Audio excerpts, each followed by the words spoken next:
Na série Rick and Morty, a Operação Fênix nos foi apresentada pela primeira vez no 7º episódio da 3ª temporada, Grande Problema em Pequenas Sanches. Nesse episódio, Rick transferiu sua mente para um clone chamado Tiny Rick para caçar um vampiro na escola de seus netos. No entanto, o efeito colateral do clone mais jovem é que o seu cérebro começa a substituir a personalidade do Rick original. E no final do episódio, Rick, completamente nu e recém-saído da câmara de preservação, pressiona o botão, levando Morty e Summer para o seu calabouço subterrâneo. Aliás, aquele mesmo que guardava um alien no episódio Auto-Erotic Assimilation. Em seguida, nos é revelado que existem vários tanques contendo Ricks em vários estágios de desenvolvimento. Rick, então, massacra cruelmente cada um dos seus clones com um machado e afirma que o experimento da Operação Fênix foi um fracasso. A Operação Fênix não é o sucesso que eu esperava. Acho que tenho que voltar para os rascunhos. Ai, meu Deus, Rick, não! Rick, não, para! E o propósito dessa Operação Fênix só nos é revelado no episódio No Limite da Morty, Rick Morra Rick Pita, o primeiro episódio da 4ª temporada. Quando Rick morre em qualquer dimensão, a sua mente é automaticamente carregada em um corpo de um clone de Rick. E foi usando esse sistema de transferência da sua mente que ele foi capaz de enviar a sua mente para o corpo de Tiny Rick. E vamos supor que você tenha achado interessante a Operação Fênix e queira também começar um exército de clones no seu porão. Como seria possível transferir a sua consciência para um clone ou até mesmo para um computador? Quais os dilemas éticos que surgiriam caso isso fosse possível? É o que a gente vai ver no episódio de hoje. E caso você não me conheça, eu sou Alberto Delisula, professor de psicologia, e nesse canal falamos de neurociência, filosofia, psicologia e, é claro, de Rick and Morty.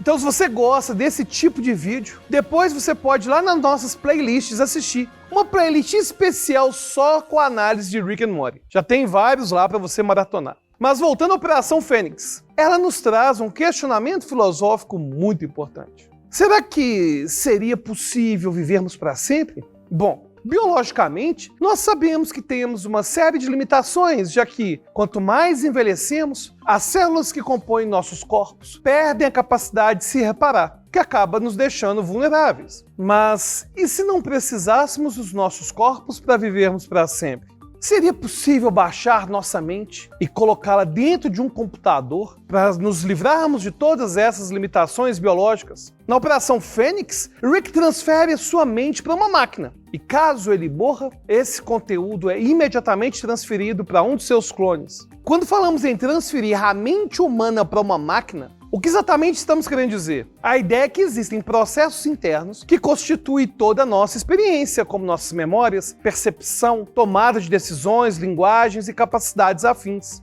Portanto, transferir a nossa mente e a nossa consciência para uma outra estrutura significa simular todas as nossas vivências internas e sua interação com o mundo externo. E nesse ponto vale chamar a atenção para o fato de que a nossa mente é dinâmica. Afinal, somos capazes de aprender e de modificar comportamentos. Logo, para essa transferência da nossa mente ser efetiva, seria necessário uma cópia exata desse mundo interior que também fosse capaz de interagir com o mundo externo e se modificar. Falando dessa forma, pode parecer algo impossível, já que tendemos a encarar nossa mente como sendo algo abstrato. Então, copiar uma mente não seria razoável. Mas precisamos lembrar que nossos pensamentos, sentimentos, memórias e consciência nascem da atividade do nosso cérebro. Ou seja, toda a nossa experiência interna é processada no cérebro, que ao contrário da abstração que fazemos da mente, é um corpo físico.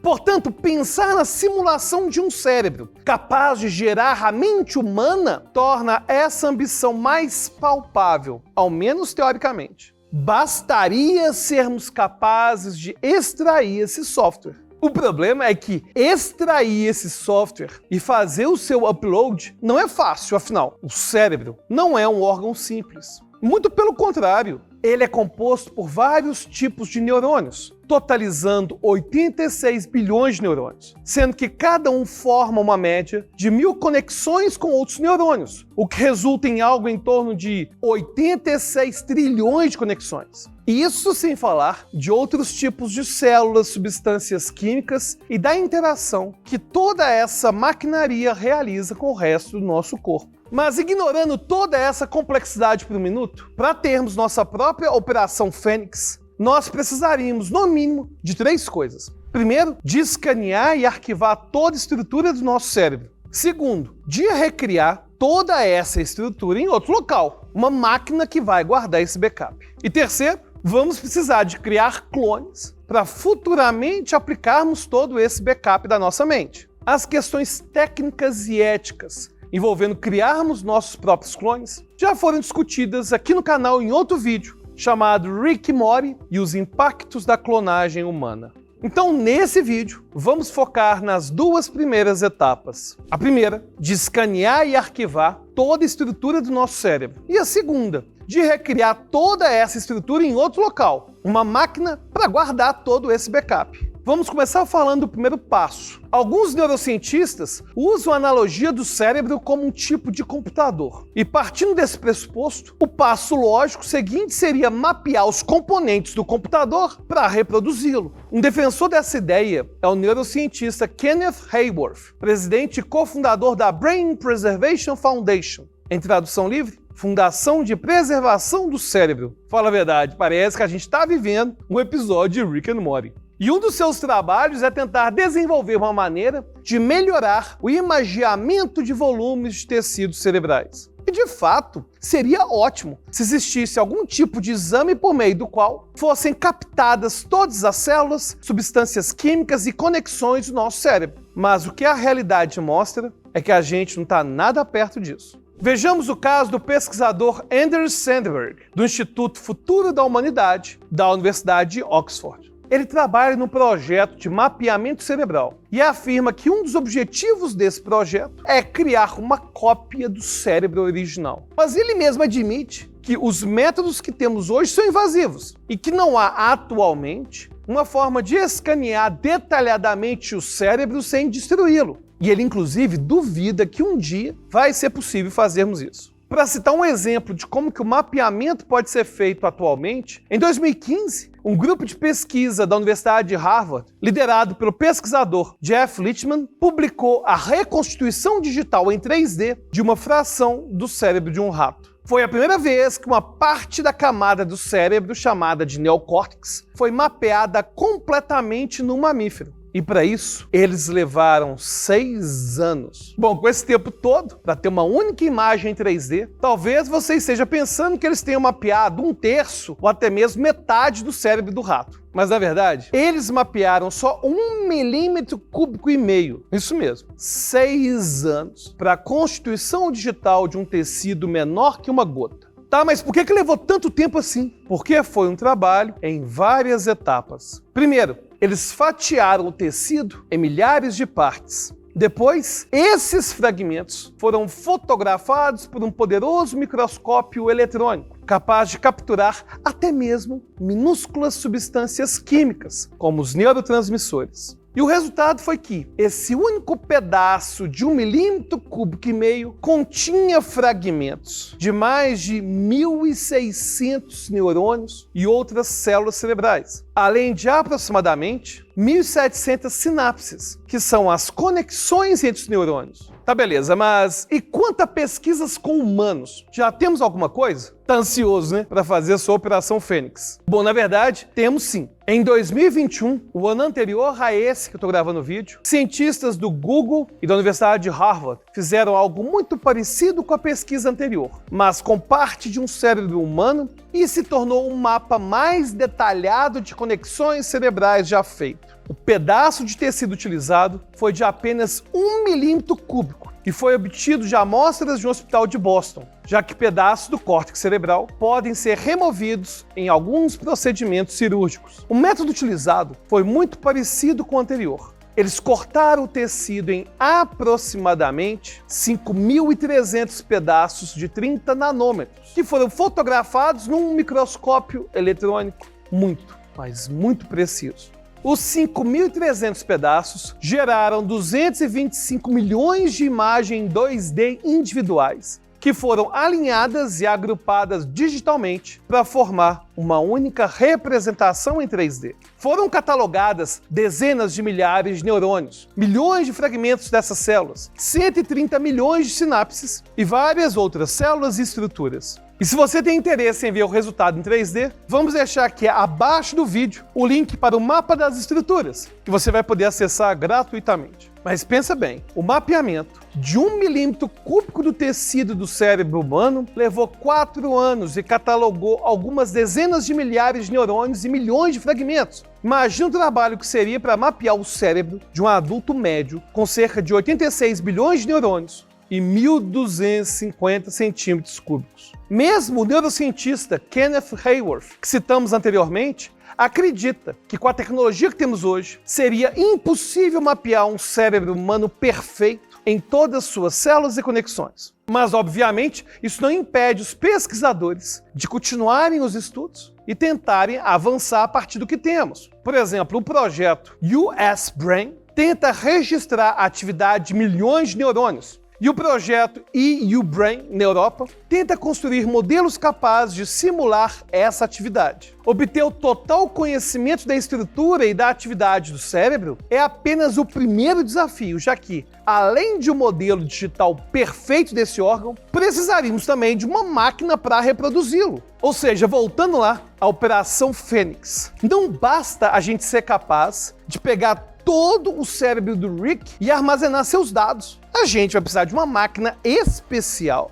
capaz de ler todos eles. E para isso precisaríamos da construção de um cérebro artificial, algo que alguns grupos de cientistas de todo o mundo já têm tentado fazer nos últimos anos. Em 2011, por exemplo, o empresário russo Dmitry Skitov fundou o projeto A Iniciativa 2045. Esse nome vem de uma previsão feita pelo inventor e futurista Raymond Kurzweil, que diz que em 2045 seremos capazes de fazer um backup das nossas mentes. O neurocientista Randall Cohn, diretor de ciências da Iniciativa 2045, concorda com a ideia de que uma réplica do cérebro humano é possível de ser alcançado. E esse não é o único projeto do mundo engajado em algo parecido. Em julho de 2009, o neurocientista Henry Markram anunciou em uma conferência que, em 10 anos, ele iria simular o cérebro humano em toda sua complexidade. Ou seja, não era apenas uma versão simplificada, mas uma estrutura com neurônios constituintes, atividades elétricas e tudo mais. O pacote completo. E apesar de parecer uma aposta extremamente alta, para não dizer inverossímil, Markram foi tão convincente para algumas pessoas que em 2013 ele recebeu 1 bilhão de euros da Comissão Europeia para financiar o que ficou conhecido como Projeto Cérebro Humano. E como você já deve imaginar, o objetivo não se concretizou. Para alguns neurocientistas, isso não foi uma novidade, já que desde aquela época eles já alertavam da inviabilidade do projeto, afinal. Markram gostaria de simular um cérebro humano perfeito, mas a verdade é que o cérebro humano não foi ainda totalmente decifrado. Existe muito mais conhecimento a se fazer do que conhecimento acumulado. E muitos pesquisadores conseguiram predizer que a complexidade cerebral não seria desvendada em uma década. A própria fala de Markram tinha algumas inconsistências, já que a ideia era que a sua simulação pudesse ser usada por cientistas, olha só, para desvendar mistérios sobre o cérebro. Mas cientistas como Grace Lindsay apontaram que, apesar de parecer uma ideia maravilhosa, ela já pressupõe que todos já conheceremos o cérebro inteiro para montar um modelo artificial. Ou seja, não seria possível fazer uma simulação do cérebro sem saber tudo sobre o cérebro. E além dessa, outras críticas são feitas por neurocientistas que preferem olhar com ceticismo para essa possibilidade de reconstruir um cérebro por meio de equipamentos tecnológicos. Por exemplo, o neurocientista brasileiro Miguel Nicoleles aponta que existe uma divergência fundamental entre máquinas e o cérebro. Na máquina, o fluxo de informação é resultante do software, que, de certa forma, independe da estrutura física direta do hardware. Mas no caso do nosso cérebro, a informação é armazenada e processada na própria matéria orgânica. Não apenas isso, como o processamento da informação muda a própria matéria que a gerou. Aliás, temos um vídeo sobre esse fenômeno conhecido como neuroplasticidade. Depois vai lá assistir se não tiver visto. Mas voltando ao nosso debate, significa que a estrutura de neurônios, proteínas e de outras partes constituintes do cérebro se alteram constantemente, o que torna a informação e o cérebro uma coisa só. Por isso, a informação que corre pelo cérebro seria dependente dele e intransferível para outro local, até mesmo para uma máquina, por mais complexa que ela seja. Essa conclusão envolve, inclusive, aquelas tentativas de reproduzir máquinas que simulam de maneira direta o cérebro, por exemplo, acrescentar um transistor para simular cada uma das trilhões de conexões neuronais. Isso é, não é apenas a quantidade de elementos no cérebro que define a sua complexidade, mas é a própria natureza dos elementos em si, que envolvem níveis os mais variados, como o nível molecular, celular, circuitos neurais e todo o sistema nervoso. E aproveitando que falamos de todo o sistema nervoso, temos que lembrar que nenhum cérebro está sozinho, isolado de qualquer percepção ou ação no mundo. Se tivermos o objetivo de construirmos um cérebro inteiramente funcional, ele deve ser capaz de reproduzir a dinâmica igual ao nosso cérebro, que nos permite receber informações de fora e interagir com o ambiente à volta, e que, por sinal, modifica o nosso cérebro, que, como consequência, age de maneira diferente no mundo. E essas novas experiências modificam novamente nosso sistema nervoso em um infinito processo retroalimentativo. Em suma, se fosse possível baixar a nossa consciência em uma máquina, nossa experiência seria extremamente reduzida e incomparável à experiência que realmente temos, já que não teríamos nenhum input para captar as sensações ao redor e nenhum mecanismo para reagir ao que experienciamos. Aliás, foi justamente para resolver esse problema dos inputs e outputs que Rick decidiu colocar esse software em clones, para não limitar essa experiência do corpo com a realidade. Portanto, o que comentamos até aqui foi que nem todos os neurocientistas concordam que será possível transferirmos nossa consciência para uma máquina. E aqueles que concordam se dividem em dois grupos. Os que acreditam que acontecerá em poucas décadas e aqueles que dizem que ainda estamos muito longe desse objetivo. Se realmente atingirmos esse propósito, significará que bilhões de anos depois do surgimento da vida no planeta Terra, uma espécie de mamíferos foi capaz de construir a primeira entidade consciente que independe do tecido biológico. De qualquer forma, vale lembrar que lidar com as dificuldades de construir um cérebro artificial é apenas o primeiro desafio que a gente ia enfrentar. Existiriam problemas éticos que nem todos estão dispostos a pensar e discutir. Por exemplo, seria correto duplicar a mente de uma pessoa enquanto ela estivesse viva? Quais seriam os problemas de existirem mais de uma mente de uma pessoa por aí? Qual seria o limite de clones de uma mesma mente? A mente artificial teria todos os mesmos direitos de uma pessoa física? Se você deletasse a mente de um computador, você poderia ser acusado de assassinato? Se estamos longe de saber se será possível simular o cérebro e a mente humana, certamente estamos ainda mais longe de ter respostas para todas essas perguntas. A não ser, claro, que você tenha feito a Operação Fênix e esteja assistindo esse vídeo dentro de um cérebro simulado ou até mesmo de um clone num futuro bem distante. E você faria sua própria Operação Fênix? Gostou do vídeo? Então dá um gostei agora.